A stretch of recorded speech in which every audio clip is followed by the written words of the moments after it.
Hello friends, welcome to our channel Nandan Kahaniyan.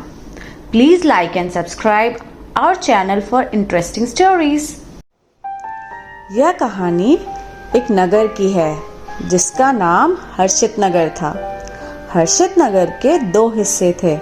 पहला हिस्सा जिसके राजा का नाम नरेश था और दूसरे हिस्से के राजा का नाम सुजान था। नरेश के प्रांत के लोग काफी प्रफुल्लित और उत्साहित रहते थे। वहाँ की प्रजा अपने राजा नरेश से बहुत खुश थे। राजा नरेश हर वक्त अपनी प्रजा के दुख और समस्या का ध्यान रखते थे। उनके दरबार से कोई भी निराश होकर नहीं जाता था। वहीं दूसरी तरफ राजा सुजान के हिस्से के लोग परेशान और दुखी रहते थे। राजा सुजान भी काफी गुस्से स्वभाव का था। वो अपनी प्रजा को डरा कर रखता था। वो ना कभी उनकी समस्याओं पर ध्यान देता, ना ही उनकी दुखों का निवारण करता। राजा नरेश और राजा सुजान के बीच काफी बार जंग भी हुई, पर हर बार राजा सुजान को हार का सामना करना पड़ता था। राजा सुजान किसी भी तरह राजा नरेश के प्रांत पर कब्जा करना चाहता था। एक बार राजा सुजान ने अपने दूत को राजा नरेश के प्रांत में भेजा। राजा सुजान ने उस दूत को 2 जादुई चश्मा देकर भेजा। राजा नरेश को नहीं पता था कि दूत राजा सुजान का गुप्तचर है।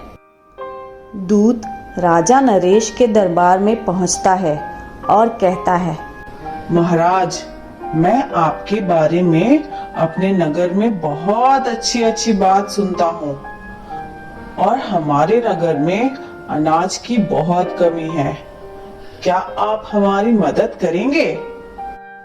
यह सुनकर राजा नरेश ने अपने महामंत्री को आदेश दिया कि तुरंत ही दूत की मदद की जाए। दूत ने फिर राजा नरेश से बोला कि वो उनके लिए भेंट में 2 चश्मा लेकर आया है। अगर वो कहे तो क्या उन्हें वो दिखा सकता है?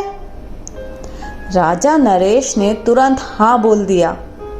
दूत ने राजा नरेश को दोनों जादुई चश्मे की खासियत बताई।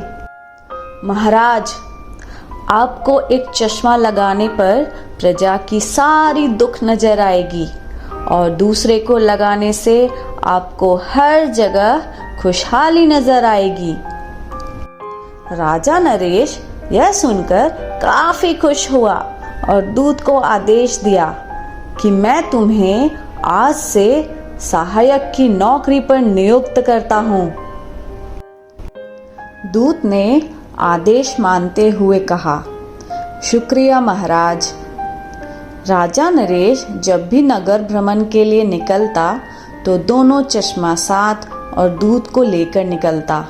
अब राजा नरेश अपनी प्रजा के सभी दुखों का समाधान कर पाता। दूत काफी चतुर था। उसने एक दिन दुख दिखाने वाला चश्मा को छुपा दिया और उसकी जगह खुशहाली नजर आने वाले चश्मे को रख दिया। अब राजा नरेश दोनों चश्मे से सिर्फ खुशहाली देख सकता था। एक बार अचानक हर्षित नगर में महामारी फैल गई।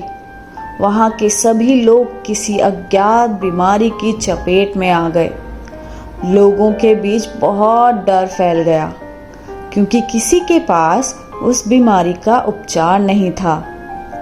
राजा नरेश जब नगर भ्रमण पर निकले तो उन्हें तो हर जगह लोग खुश नजर आ रहे थे क्योंकि उनके आंखों पर तो खुशहाली दिखने वाला चश्मा लगा था। इस बीच दूत ने राजा सुजान के यहाँ से और लोगों को बुला लिया जो लोगों पर और अत्याचार करने लगे। यह सब देख राजा नरेश के महामंत्री ने राजा को सारी बातें बताई, पर राजा अपने चश्मे से सिर्फ खुशहाली देख सकता था। जब एक दिन राजा नरेश अपने नगर में घूम रहे थे तो महामंत्री ने राजा के चश्मे को निकालकर तोड़ दिया। राजा यह देख गुस्से से लाल हो गया। उन्होंने तुरंत ही अपने सिपाही को आदेश दिया कि महामंत्री को काल कोठरी में डाल दिया जाए। राजा ने दूत से दूसरा चश्मा लिया और पहनने लगे। महामंत्री ने फिर वो चश्मा भी तोड़ दिया। अब राजा के पास कोई चश्मा नहीं था। राजा जैसे ही महामंत्री के पास पहुंचा, उसने देखा कि उसके नगर के सारे लोग बीमार हैं, चारों तरफ महामारी है और लोग डरे हुए हैं। उन्हें सारी बातें समझ आ गई कि चश्मे की वजह से उनके नगर के सारे लोग खुश नजर आ रहे थे, पर ऐसा वास्तव में नहीं था। यह देख दूत राजा के सामने दया की विनती मांगने लगा और बोला कि ऐसा उसने राजा सुजान के बोलने पर किया। राजा नरेश ने दूत को माफ कर दिया और कहा, इसमें तुम्हारी कोई गलती नहीं है, तुमने तो सिर्फ अपने कर्तव्य का पालन किया। वो तो मेरी गलती थी कि मैंने जादुई चश्मे का विश्वास किया और अपने नगर के लोगों को खुश रखना चाहा। राजा ने तुरंत ही महामंत्री को रिहा कराया और आदेश दिया कि नगर के सारे लोगों का इलाज पास के गांव में रहने वाले वैद्य से करा जाए। कुछ दिनों बाद राजा नरेश के नगर के लोग ठीक होने लग गए और वापस खुशहाली आ गई।